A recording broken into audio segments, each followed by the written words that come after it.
Maka terlebih dahulu saya ingin bercerita tentang masa lalu iblis. Iblis juga punya masa lalu, Pak. Bukan cuma kita doang ya. Tapi masa lalu kita sama iblis itu beda. Kalau kita masa lalunya buruk, tapi masa sekarang alhamdulillah benar. Kalau iblis sebaliknya Bapak Ibu, masa lalunya itu bagus, soleh, tapi masa sekarangnya lihat hancur, dilaknat oleh Allah. Di dalam kitab Al-Bidayah wa Nihayah karangan Ibnu Katsir, iblis sebelum dilaknat oleh Allah namanya itu Azazil. Azazil ini merupakan nama malaikat, Pak. Ini nama yang sangat bagus yang Allah berikan kepada iblis. Dulu namanya Azazil. Perawakannya bagus, tubuhnya putih, punya 4 sayap. Kemudian Allah izinkan keluar masuk surga. Jadi iblis itu kalau pengen masuk surga, Pak, malaikat Ridwan, penjaga pintu surga, itu udah hormat. Siap Azazil. Jadi keluar masuk surga itu ya bebas. Masya Allah. Ini saking mulianya di sisi Allah. Kemudian Allah menjadikan Azazil sebagai raja di langit pertama. Jadi langit ada 7, langit pertama rajanya Azazil. Kenapa Allah begitu memuliakan Azazil? Karena memang ibadahnya luar biasa. Seorang ulama mengatakan, saking ahli ibadahnya Azazil, maka tidaklah satu tempat di muka bumi ini melainkan dia pernah bersujud kepada Allah. Ini luar biasa sekali, Pak. Makanya jangan heran Allah sangat memuliakan Azazil ketika itu. Namun Allah ingin menguji keimanan Azazil dengan menciptakan Nabi Adam alaihissalam. Ketika Allah menciptakan Nabi Adam, maka Allah berkata kepada Azazil dan kepada seluruh malaikat. Apa kata Allah? Allah Subhanahu wa taala berfirman, "Usjudu li Adam." Wahai malaikat, termasuk engkau wahai Azazil, sujudlah kalian kepada Adam. Tapi apa? Kata Allah, "Fasajadu illa iblis." Semua malaikat sujud kepada Adam dalam rangka mentaati perintah Allah, kecuali iblis yang dulu namanya masih Azazil. Dia tidak mau bersujud kepada Nabi Adam alaihissalam, padahal Allah yang memerintah. Apa kata si Azazil ini? Si Azazil mengatakan, "Khalaqtani min narin wa khalaqtahu min tin." Wahai Tuhanku, engkau menciptakan aku dari api, sementara menciptakan Adam dari unsur tanah. Masa api harus sujud kepada tanah? Bukankah api lebih mulia daripada tanah? Maka disinilah muncul ujub, kesombongan dan takabur dari iblis. Jadi bahasa kitanya Bapak Ibu kelihatan aslinya. Jadi memang seseorang itu kelihatan aslinya kalau dibuat emosi. Kalau dibuat emosi dia tetap tenang, dia tetap memiliki akhlak yang bagus, berarti emang hatinya bagus. Tapi kalau seandainya ketika dibuat emosi, Pak, akhlaknya jadi berubah. Emang sih kalau nggak emosi baik, kalau lagi nggak emosi rajin ibadahnya, kalau lagi nggak emosi santun. Tapi ketika dibuat emosi, sifatnya berubah, akhlaknya berubah, berarti hatinya kayak gitu, Pak. Ya, baru kelihatan tuh aslinya. Si Azazil, si iblis kelihatan aslinya ketika dia emosi. Dibuat emosi sama Allah. Iblis, Azazil, sujud kepada Adam. Kata iblis, kan dia kastanya kasta rendah. Saya kastanya tinggi, terbuat dari unsur api. Masa kasta tinggi harus menyembah kasta rendah? Harus sujud kepada kasta rendah? Nggak mau iblis. Akhirnya diusir oleh Allah. Fakhruj innaka minas sagirin. Keluar engkau dari surga. Keluar engkau dari kerajaan langit. Sesungguhnya engkau termasuk orang-orang yang terusir dan terlaknat. Akhirnya ketika iblis diusir dan dilaknat oleh Allah, namanya diganti Pak, dari Azazil menjadi apa? Iblis.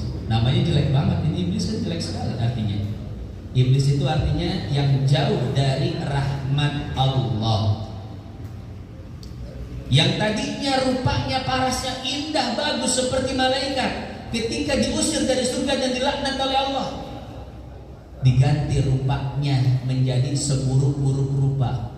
Yang tadinya sayapnya bagus seperti sayap malaikat, menjadi sayap yang paling buruk.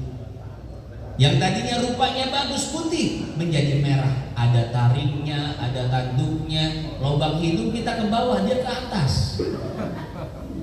Itu kalau kehujanan bagaimana iblis? Ngumpul itu air. Memakai payung meren ya. Nah, iblis boleh payung di mana dah? Karunya tukang payung nah. Hadirin hadirat jamaah yang dimuliakan Allah, akhirnya iblis pun apa? Diusir dari surga. Ketika iblis diusir dari surga, dia bukan cuman keluar dari surga tubuhnya, tapi dia membawa dendam yang begitu besar kepada Adam. Dia berjanji kepada dirinya sendiri, ya, wallahi la aqudanna siratal mustaqim thumma la'atiyannahum min baini aydihim wa min khalfihim wa an aymanihim wa an syama'ilihim wa la tajidu aktsarahum syakirin. Kata iblis apa? Ya Allah, ya Rabb, saya berjanji, saya bersumpah karena sakit hati saya kepada Adam, maka saya akan menggoda dia dan seluruh keturunannya sampai hari kiamat. Aku akan goda keturunan Adam dari arah depan, belakang, kiri dan kanan. Jangankan anak cucunya, sekarang aku akan buat dia keluar dari surga. Akhirnya kan Adam digoda oleh iblis untuk makan apa? Buah naon bu? Huldi apa jengkol? Nah, ini buah huldi itu para ulama berbeda pendapat. Ini kayak gimana sih? Sebetulnya buah khuldi itu bukan nama, bu. Khuldi itu sifat. Dan itu pun sifat yang diberikan oleh iblis. Kata iblis kan, kalau kau memakan buah ini, ya, kau itu akan menjadi malaikat atau akan menjadi makhluk yang kekal. Ditipu sama iblis Nabi Adam ya. Akhirnya memakan, sehingga apa? Dikeluarkan dan diusir dari surga oleh Allah. Nah, hadirin hadirat sekalian yang dimuliakan Allah, akhirnya Nabi Adam pun diusir oleh Allah karena memakan buah khuldi. Iblis pas saking dendamnya sama Nabi Adam, walaupun Nabi Adam sudah wafat, maka dia tetap menggoda anak cucu Nabi Adam. Saking keselnya, saking dendamnya iblis sama Nabi Adam, sampai-sampai setiap anak keturunan Nabi Adam yang lahir itu langsung diikat dengan tali yang tidak bisa terlihat oleh mata. Makanya dalam sebuah riwayat disebutkan, ketika manusia itu hamil dan kehamilannya 9 bulan, maka jin, pasukan-pasukan iblis itu kumpul untuk melihat anak-anak Adam yang akan melahirkan. Jadi setiap ibu nih yang usia kandungannya sudah 9 bulan, hati-hati bu, itu sudah mulai diintai oleh intel-intel iblis. Yaitu iblis kerajaannya di laut. Ya, cuma intelnya menyebar di seluruh dunia. Ketika ada anak Adam yang usia kehamilan 9 bulan, mereka sudah mengintai Bapak Ibu. Diintai betul. Untuk apa? Nanti kalau lahir, maka akan ditusuk pinggangnya dan diikatkan tali yang tidak bisa terlihat. Apa tujuannya? Mengikat manusia dengan tali-tali tersebut. Tujuannya itu Bapak Ibu untuk bisa menyakiti anak cucu Adam. Entah itu menyakiti dohirnya, badannya, atau menyakiti batinnya, ruhnya. Maka dulu ada pernah orang ngadu kayak gini, Pak Ustadz, anak saya sakit katanya. Tapi ketika saya bawa ke dokter, kata dokter ini nggak ada penyakitnya. Sehingga dokter mengatakan, Bu, ini bukan masalah medis, jangan bawa ke dokter. Wah, berarti ini masalah apa? Mistis ini ya. Ini penyakit yang tidak bisa terlihat oleh alat-alat medis. Akhirnya bawa ke Ustadz. Sama Ustadz itu ditanya dulu, Bu, udah pernah akikah belum ini anak? Belum, Pak Ustadz. Atau yang ketika itu ditanya bapaknya, Pak, udah pernah diakikahin belum? Belum, Pak Ustadz. Kata Ustadznya, gak usah repot-repot ngobatinnya, akikahin aja. Akhirnya betul Bapak Ibu, setelah diakikahkan ini anak, tiba-tiba dia sembuh total seolah-olah tidak ada penyakit sebelumnya. Masya Allah. Akhirnya orang ini kan heran, kok bisa cuma diakikahkan saja bisa sembuh? Kan kalau datang ke praktisi-praktisi lain biasanya diruqyah, ya, kemudian dibaca-baca dan lain sebagainya. Ini cuma suruh akikahin aja sembuh. Akhirnya dijelaskan, iya memang karena sebelum anak itu diakikahkan, maka anak itu masih punya hubungan, masih punya tali yang mengikat antara dirinya dan jin, pasukan daripada iblis. Sehingga jin atau pasukan iblis itu bisa untuk menyakiti badan atau zahir kita secara bebas, karena masih punya hubungan, masih punya koneksi, masih ada tali yang mengikat. Maka sesuai dengan hadis Nabi, ketika kita memotong, Pak, ketika kita memotong leher hewan akikah kita, maka seolah-olah kita memotong atau memutus tali yang menghubungkan antara anak kita dengan jin, diputus. Maka selesai hubungannya. Jin atau anak buah iblis itu tidak bisa mengganggu dan menyakiti anak kita, Pak. Masya Allah. Makanya Bapak Ibu, kalau ada anaknya sakit-sakitan terus misalkan dan lain sebagainya, maka coba periksa dulu, kira-kira ini anak udah diakikahin belum? Kalau belum diakikahin, barangkali itu penyebabnya. Akikahkan dulu, putus dulu hubungan anak kita dengan iblis. Kalau sudah diputus talinya, maka selesai, Pak. Iblis tidak atau jin tidak akan mudah untuk menggoda anak kita. Ya, selesai urusan. Atau misalkan di antara kita dan di antara saudara kita ada yang sering kesurupan. Ada nggak di sini ibu-ibu yang sering kesurupan? Ada. Banyak. Ini kalau kita punya saudara sering kesurupan, coba tanya dulu, udah pernah diakikahin belum dulu? Kalau belum pernah diakikahkan, barangkali itu sebabnya masih punya tali yang menghubungkan dengan setan. Maka setan itu gampang untuk masuk ke dalam tubuhnya, untuk menyakiti tubuhnya dan lain sebagainya. Ada di sini Bu yang pernah